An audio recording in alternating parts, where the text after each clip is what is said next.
Salve, muito boa noite. O Frente a Frente no ar, diretamente dos estúdios da Rede Vida, aqui no Planalto Central do país.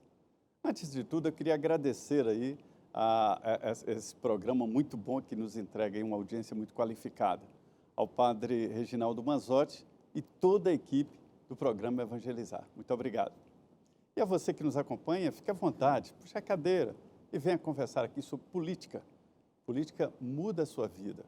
Cuida da sua casa, da escola, das crianças e define o seu futuro. Nós trazemos aqui no Frente a Frente deputados, ministros, governadores, exatamente para que você tenha uma ideia. E a política está quente, né? Há preparativos para a chegada do ex-presidente Jair Bolsonaro, que está marcada para amanhã. Há todo um cerco aqui. As autoridades aqui da segurança pública impediram que houvesse uma manifestação pública ou mesmo a esplanada dos ministérios. E na política também foi apresentado mais um pedido de impeachment do presidente Lula. A ideia da oposição é ser mais agressiva a partir de agora. É isso aí, são muitos assuntos bons na política de hoje. E aqui no Frente a Frente, um deputado que veio exatamente para fazer uma carreira mais voltada para a área humana, para a área social. É o deputado Raymond Ottoni, ele é do PT do Rio de Janeiro. Deputado, muito obrigado, o senhor deixou seus afazeres lá para essa conversa aqui no Frente a Frente com os telespectadores da Rede Vida. Zé Maria, muito obrigado também pelo convite, agradecimento grande à Rede Vida de televisão, meu reconhecimento a esta emissora que contribui tanto, né, para disseminar a boa comunicação, os bons debates. Meu boa noite a todas e todos que nos acompanham aqui. Muito obrigado pela audiência. Pois é, e a área católica na política. Recentemente foi criada aí a Frente Nacional Católica, isso é muito importante.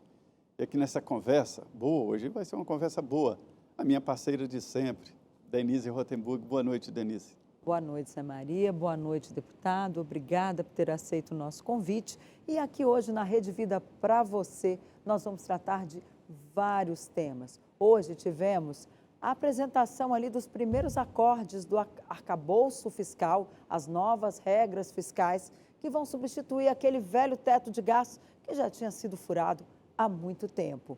Esse projeto foi apresentado hoje aos líderes partidários e em breve será encaminhado à Câmara dos Deputados. A política esquentando aí nesse ano de 2023, os deputados já têm aí 60 dias que eles tomaram posse também, se não começar a esquentar agora, não ia esquentar nunca mais, né? Porque daqui a pouco vem a eleição municipal e aí que tudo fica muito mais difícil.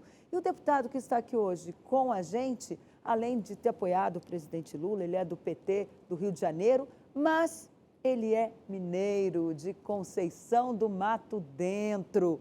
Ele depois foi para o seminário, está no Rio de Janeiro há 30 anos, é administrador, largou a carreira ali religiosa e hoje é parlamentar, foi vereador no Rio de Janeiro e agora está aqui na sua estreia na Câmara dos Deputados, onde a política é exercida ali no dia a dia, onde se vê os maiores movimentos da política.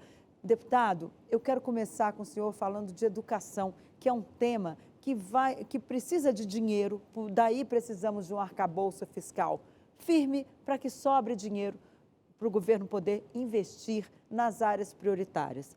Essa semana nós tivemos um caso tristíssimo que foi, aliás, aterrorizante, horrorizante, que foi esse caso do aluno que matou uma professora a facadas.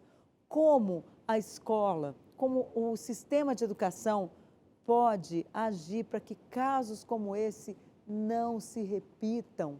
É porque a gente vê que nos Estados Unidos já foram mais de 100 ataques a escolas este ano.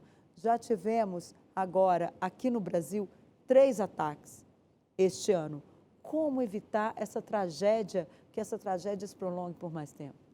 Pois é, Denise, eu acho que você traz um tema importantíssimo para a gente fazer um debate. E você iniciou, antes de falar de educação, você iniciou falando do teto de gastos. O teto de gastos é aquela emenda constitucional que deu origem à PEC, né, a emenda constitucional 95, que dizia que havia um teto de gastos que o governo não podia ultrapassar aquele teto. E quando isso acontece, lá no início do governo do presidente Temer, né, logo em 2016, 2017, nós tínhamos uma paralisação dos recursos orçamentários para investimento em educação. Quero lembrar aqui, trazer uma experiência da cidade do Rio de Janeiro, onde vivo há tanto tempo, mas que ela é uma realidade que repercute no Brasil inteiro. O Tribunal de Contas do município do Rio de Janeiro, por uma avaliação feita a pedido da nossa Comissão de Educação na Câmara Municipal do Rio, há 2, 3 anos atrás, detectou que 70% das escolas públicas do município do Rio de Janeiro, e o município tem 1.452 escolas municipais. Muitas dessas escolas, isso é, 70% delas, estavam inadequadas estruturalmente. Então, quando o teto de gastos chega e diz assim, não pode ultrapassar, significa também dizer que não há investimento para a educação à medida que a demanda chega. Quando você traz o exemplo trágico, né, desse assassinato de uma professora, eu quero lembrar que, depois desse, já houve uma outra tentativa no Rio de Janeiro, numa escola municipal na Gávea, onde um garoto de 15 anos tentou atacar os seus colegas com uma arma branca, com uma canivete, com uma faca. E aí, a gente precisa de entender que não há um remédio eficaz, simples, porque a situação é complexa. Não há um remédio simples para ser colocado. Os deputados na Câmara discutiam hoje, por exemplo, redução da maioridade penal. Essa é a solução? A meu ver, não.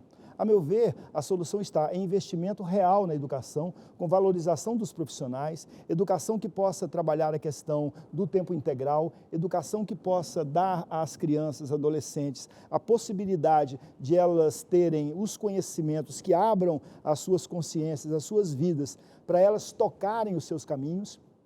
Educação que seja, portanto, essa ferramenta de transformação da realidade da vida das pessoas. Então, eu acho que a solução não é uma solução simples, claro que não é, mas ela passa por investimento. É bom a gente afirmar, não há saída, embora muita gente pense, né, problema da política, eu não gosto de política, não quero conversar sobre política, temos muitos que falam isso conosco. A saída não é outra, a saída sempre é uma saída política. E para a educação, no meu entendimento, a educação ela melhora quando nós melhoramos a vida profissional dos educadores, quando nós damos condições aos meninos e meninas de ter uma educação que os liberte, uma educação que dê a eles a capacidade de eles tomarem suas vidas nas mãos. Citando aqui o patrono da educação brasileira, Paulo Freire, dizer que a educação não pode ser bancária. Não pode ser uma educação em que você acha que vai abrir a cabeça da criança e depositar lá o conhecimento. A educação é essa ferramenta transformadora em que ela é feita de mão dupla. O educando e o educador juntos acessam o conhecimento e esse conhecimento faz a realidade ser transformada. Deputado, mas esse termo educação ele é muito mais amplo do que apenas a educação escolar. Recentemente eu li, e é bom conversar com o senhor, acompanha o seu trabalho, o senhor aprofunda no tema. A gente vê muito deputado que diz o seguinte, eu defendo a educação, mas de forma genérica. O deputado Ottoni não, ele vai a fundo. E o IPEA... Só para te lembrar, tem um deputado que se chama Ottoni, lá na Câmara dos Deputados. Tem um deputado que se chama Ottoni. Eu sou o deputado Raymond, porque o meu sobrenome é Ottoni, só para ficar diferenciado. Raymond Ottoni. Então, o deputado Raymond Ottoni, ele aprofunda. E o estudo do IPEA aprofundou muito, foi atrás das melhores escolas do país e das piores e fez uma comparação. A conclusão é de que não é só gasto, não é só investimento, claro, mas um conjunto de propostas e, inclusive, um projeto de longa duração. Claro. Tudo em educação é de longa duração. O grande progresso da educação brasileira foi Paulo Renato, com Todos na Escola, e depois faltou qualidade nas escolas. Então, assim, esse debate aí sobre investimento não é o principal da educação. Eu acho que, não que ele seja o principal, mas ele é um ingrediente dos mais importantes. É claro que a educação ela não é concebida, feita e elaborada apenas no ambiente escolar. Educação é extramuros. Isso, ela é muito Você precisa discutir. A educação que dialoga com a cultura, educação que envolve família, que dialoga com a memória, que dialoga com as famílias. Eu falava hoje na Câmara, é um outro tema que talvez surja aqui na nossa conversa, falava hoje na Câmara, o que é que um jovem, um adolescente, olhando, por exemplo, assistindo a TV Câmara, a Câmara Federal, vê entre nós, entre os deputados, uma belicosidade tal, em que parece que não há possibilidade nenhuma de se fazer diálogo, em que alguém diz assim, olha, eu posso resolver o problema da segurança do meu país colocando uma arma na cintura de cada cidadão, né? Eu posso pegar uma arma como parlamentar e dizer, eu vou resolver agora no tiro. O que é que essa garotada, olhando para nós, que queiramos Isso ou não, tudo- somos, exemplo, né, somos que a casa tá referência, dando. somos referência. Isso tudo faz parte da educação. Como é que a gente dá a nossa contribuição? Então, educação é claro que é muito mais do que isso, né? Mas não não, tenho dúvida. não estamos muito atrasados em matéria de educação. Veja bem, o homem foi na Lua, a inteligência artificial está ultrapassando barreiras e o professor continua não mais com giz e quadro, mas com pincel. Um piloto. Né? Está faltando alguma coisa, está diferente. Eu acho que Eu não sei como é que um aluno assiste uma aula hoje, não. mas eu acho que a educação ela tem que ter a dimensão da atratividade, não tenha dúvida, né? Hoje, por exemplo, como é que você lida com uma criança no quadro, né? A gente dizia cuspe e giz, né? Isso. A gente dizia isso, né? Que é uma educação primária, Conversa né? escrita. Conversa escrita. Como é que hoje nós fazemos isso convivendo com crianças, adolescentes, alunos que têm das suas 16 horas acordadas, tem 8 horas de tela. Os garotos ficam tem hoje em dia e um nós mundo adultos paralelo, também, né? Um ficamos ali na metaverso. tela o tempo todo. Como é que a gente discute isso? Como é que as novas tecnologias que entram no mercado de trabalho, que entram na indústria, que entram nas tecnologias, que entram na perspectiva da ciência, da pesquisa, como é que essa nova tecnologia, que também entra dentro da sala de aula, o que é que eu faço? Proíbo o menino de usar ou aproveito que o menino usa e redefino com ele? Redefino com ele, né?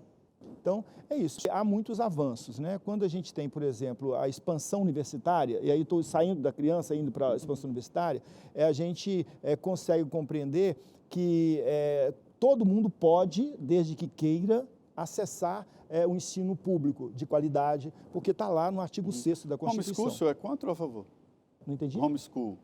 Homeschool, eu tenho reservas, muitas reservas, porque eu acho que, novamente, eu compreendo que a educação ela é relacional, né? Ela é relacional. E se a gente, de fato, faz um homeschool, a gente acaba privando, né, deste contato, né? Do menino que tem uma intriga com o outro, que tem um afeto com o outro, que tem uma conversa com o outro, que tem uma discordância com o outro, a gente acaba isolando, né, ilhando, e nós não somos uma ilha. Se a política é a solução para os nossos problemas, a relação é a política, né? Mas em casos como esse da professora assassinada por um aluno, isso não pode acabar levando muitos pais a optar por um homeschooling, achando que o filho está mais seguro?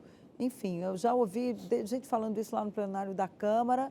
Eu falei, opa, olha aí, vão aproveitar esses casos para tentar trazer esse assunto de volta à pauta. Como é que o senhor avalia? Eu acho que essa tentação pode acontecer, porque normalmente nós, seres humanos, queremos dar remédios muito simples, né, para questões que são complexas. Né? Não é o homeschool que vai tirar o menino da situação de violência. Se você pensa, os meninos hoje, né, eu não posso citar a escola, mas hoje eu recebi e encaminhei para a Secretaria de Educação do município do Rio de Janeiro uma história de um pai que me relatou que na sua escola descobriu-se um garoto que era praticamente uma célula. E esse garoto nunca vai à escola. Esse garoto fica dentro de casa, produzindo, recebendo informações, e é uma célula preparada para fazer um ataque numa escola pública no município do Rio de Janeiro.